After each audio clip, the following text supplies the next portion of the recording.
Hey YouTubers, it's Charlie, and this week's Supernatural was awesome with a capital VD. It was really about the issues of being that older brother, and who better to give us the lesson than Kane, played by Timothy Omundson. He was Sheriff Jody levels of awesome, so I'm really hoping that he comes back soon. Speaking of awesome though, I am still collecting info about the Supernatural spinoff. I'll post a video as soon as I feel like I have enough. Be sure to subscribe to get it, but it's going to be a lot of fun. Jared Padalecki and Jensen Ackles probably aren't going to be involved with it though. It'll be different characters. So let's do our top 5 moments and then I'll do my review. Number 5, Tara is a total badass. I love the reveal that she is totally jacked. I think we're meant to draw the conclusion that she's like a female Dean. Super grumpy, super badass, in addition to being a huge fan of Lock and Key.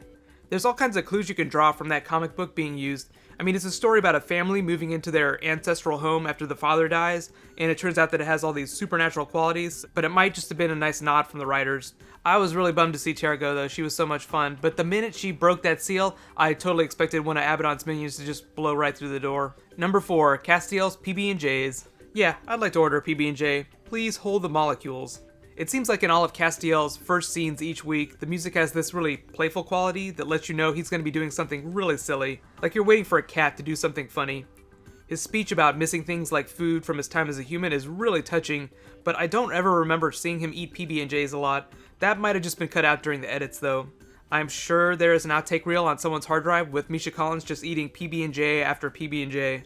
Extracting Sam's grace was supposed to be this really intense moment, and in the end it was, but did anyone else think that it was kind of funny?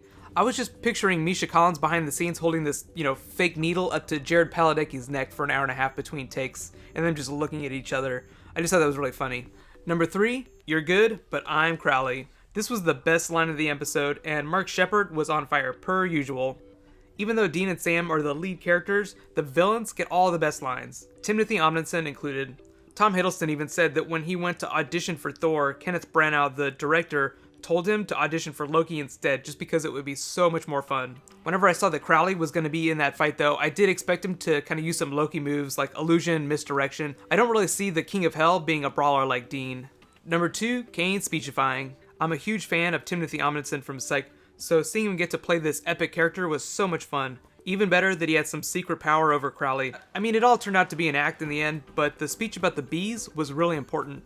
He said that without bees, mankind would cease to exist. I think that the bees are just a metaphor for the relationship between angels, demons, and humans. Like without humans, all the supernatural beings would cease to exist.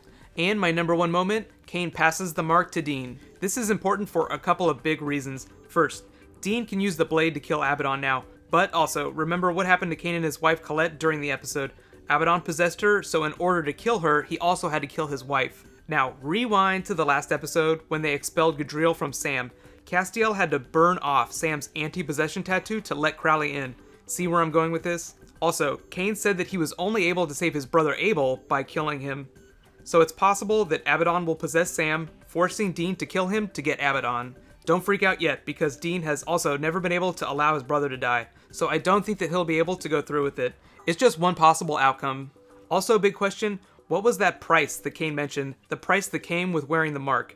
Does it also mean that Lucifer or Crowley is going to be able to control Dean now? Let me know what your favorite moment was in the comments below, and let me know, did you make yourself a peanut butter and jelly sandwich after the episode was over? Overall, I thought it was a much better character episode than last week, mostly thanks to Kane.